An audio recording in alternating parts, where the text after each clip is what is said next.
What you're seeing in this video is a clip from my live stream that I do on Mondays at 7 p.m. Eastern time on the OBR's YouTube channel. It's a show I call Quincy Carrier Live. So if you want to catch me live on Mondays during the football season, make sure you subscribe to the OBR's YouTube channel. Me and them are doing a collaboration for this year, and I'm going to be live Mondays at 7 p.m. on the OBR. I have been wondering for the longest time, what in the world is different about this year's Browns team? Why does this year's Browns team feel so different than last year's team? Why does it feel different when I watch them? Why does my trust of them feel different? And you can say the obvious answer, they're not as good as they were last year, but it's the same team. Like what aren't they doing? Where aren't they executing? And then it hit me. This Browns team, unfortunately, has demonstrated a complete and utter allergy to winning football games. Last year, the Browns and winning football games, it felt magnetic. It felt like you could put the possibility to win all up in that corner, but you put that magnet there, Browns going to find a way to win. We found a way to win with a bunch of different quarterbacks. We found a way to win in a bunch of different types of games last year. We found ways to win on defense. We found ways to win on offense. We found ways to win with special teams against good teams last year. The Browns found ways to win. And I think that's the biggest difference, right? If the Browns ended these games just a little bit different, I think we would feel a whole lot different about this team. But the way that these games have ended has been significantly disappointing and has demonstrated that this team has an allergy to win. Let me go through the examples, because in all four games, I would argue, especially on the offensive side of the ball, the Browns, for whatever reason, whoever you want to blame, I think there's multiple people to blame to go around for every week that it happened, could not put games away or get back into the game. The Dallas game is a good example, right? The game goes to 27-3 after a punt return touchdown by Kevontae Turpin. But then right after that, the Browns get the ball and they score a touchdown, and all of a sudden it's back to 17 points. Then the defense starts getting 3-and-outs after 3-and-out after 3-and-out. In two drives, the Browns defense allowed just 7 yards after the Browns scored their first touchdown of the game against Dallas. Unfortunately, on the adjacent drives for the Cleveland Browns offense, they managed to just go 2 yards on 6 plays in 2 drives, completely blowing any far-reaching chance that they had of coming back in that game. There was a chance where the Browns could at least make it competitive, right? It's at the beginning of the third quarter. You still only down 17 points. You score again. Now it's only 10 points. Now it gets real. You get the ball back, you score again. Now you're only down 3. It wasn't probable that they'd come back in Dallas. But the one chance they had to make that game competitive, they did not take it. They did not seize on the opportunity. See, last year's team in that kind of situation, they would have at least made it interesting. We've seen the Browns dig themselves in the holes last year, and they were able to dig themselves out of it. Let's go to the Jacksonville game, the one game the Cleveland Browns have won so far this season. The Browns were up 16-3 late in the third quarter, but could not score an offensive point after what they scored, I think, 5 minutes into the third quarter. Well, not 5 minutes, 2 minutes into the third quarter. For the last 25 minutes of the game, the Cleveland Browns did not score a single offensive point. That allowed Jacksonville to get back in this game. That allowed it to get to the points where Jacksonville had the ball only down 3, and it took an amazing punt by Corey Bojorquez and a safety by Alex Wright in order to close that game out. Again, special teams and defense closed that game out, but offensively, we couldn't finish that game. Some of you might say, hey, last year you might have had, you had Joe Flacco, you had healthier offensive line, but that's not true. I've seen the Browns put a closing drive together offensively last year with P.J. Walker. Nobody's going to make an argument that P.J. Walker is better than Deshaun Watson. Nobody's going to make an argument that DTR is better than Deshaun Watson. Nobody's going to make an argument that Well, some people make an argument that Joe Flacco was better than Deshaun Watson, but that's up for debate, right? Either way, you had that opportunity there. And to be fair to Deshaun Watson, last year in that situation against Tennessee and Arizona, Deshaun closed that game out. Scored a touchdown in the third quarter. Have fun. Let DTR hand the ball off to Jerome Ford a ton of times. End the game.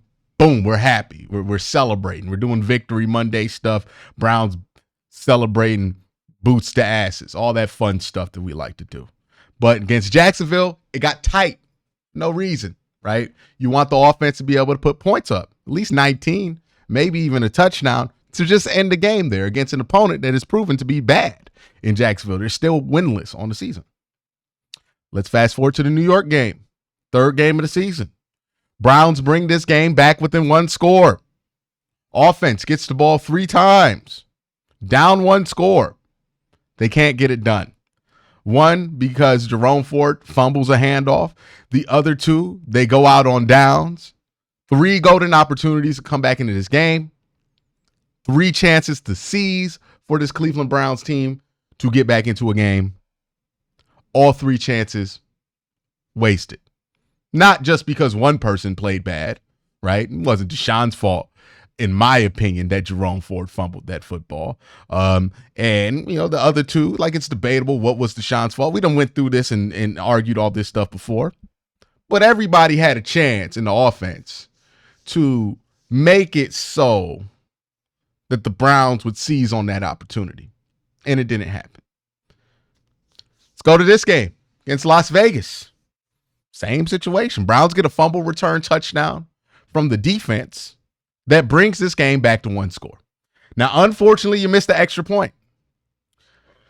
But the Cleveland Browns had 3 great chances to come back and win that game on Sunday.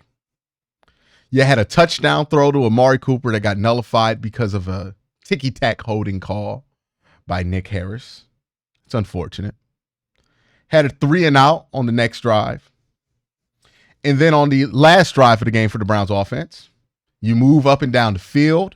Jerome Ford breaks off a big run. You get the ball to the 15-yard line. You have the momentum. And I'm thinking, the Browns about to win this. We about to get a game-winning touchdown. The vibes are about to change. It's about to be immaculate. Bad snap on first down. Wastes the down, but more importantly, puts the Browns in 2nd and 16. Now, correct me if I'm wrong, chat. I believe the Browns had to call a timeout after that, too, because the ball was still in play. The clock was still going. I think they might have ran a play after that, but they called a timeout somewhere in between there. Now, it was 40 seconds left. Didn't really matter, but lose a timeout, lose 5 yards and a down because your center decides to snap the ball early. By the way, if you look at the film, Nick Harris, Deshaun Watson, they could not get it together with the snap all game. And I have faith that was more about Nick Harris than it was about Deshaun because it didn't happen when Ethan Posick was out there. So something was going on with Nick Harris in the snap count.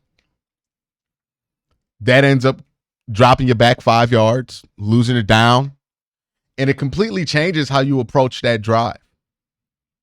When the Browns got that field position on first down, 1st and 10 on the 15-yard line, it was real simple. Let's run this ball with Deontay Foreman. Let's get about 4 yards here. Bring this to a 2nd and 6. Maybe we'll throw the ball with Deshaun Watson here. If Deshaun sees a lane, he can run, maybe get a first down, maybe get a first down throwing the ball, maybe get a first down running the ball. Probably end up in 3rd and short. Convert that 3rd and short. If you don't convert it, no problem. You got a 4th and short.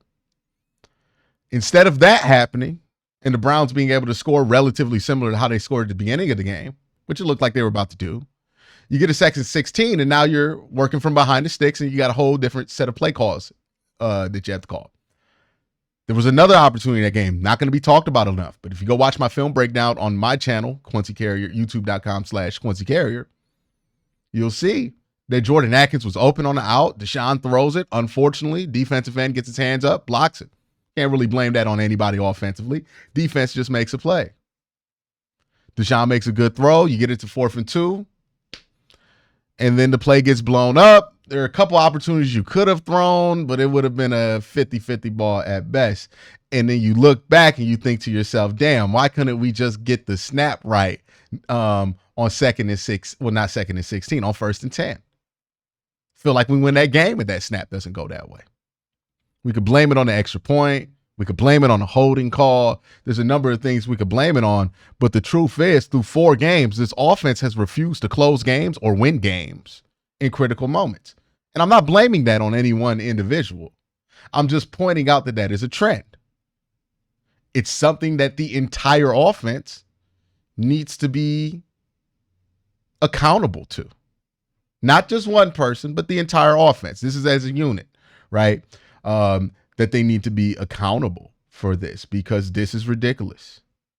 Last year's Browns team, despite, I would argue, being less talented offensively, right? Like, you have Jerry Jeudy here. Maybe Amari Cooper has dipped a little bit, but you still have Amari Cooper. Like, you get David Njoku back.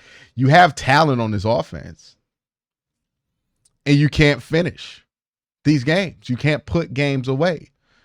This team last year had a killer instinct. They knew when it was time to put teams away. They knew when it was time to stop playing around. They had a switch. This team does not have that. Offensively, somewhat defensively, they have it, but they don't have that switch there. Amari Cooper, we talked about it. Playing some of the most disappointing football we've seen. Now, could he bounce back? I don't think it would be crazy if Amari Cooper bounced back and had a good season after this. To be fair to Amari again, he's had bad games like this. This is just the first time that all of those bad games have piled up at the beginning of the season. But he had 6 games with a drop rate of 50% or lower last year. This is not abnormal for Amari Cooper over the course of a season, but it is abnormal for Amari Cooper to have in the first 4 games of a season. So maybe he turns it around.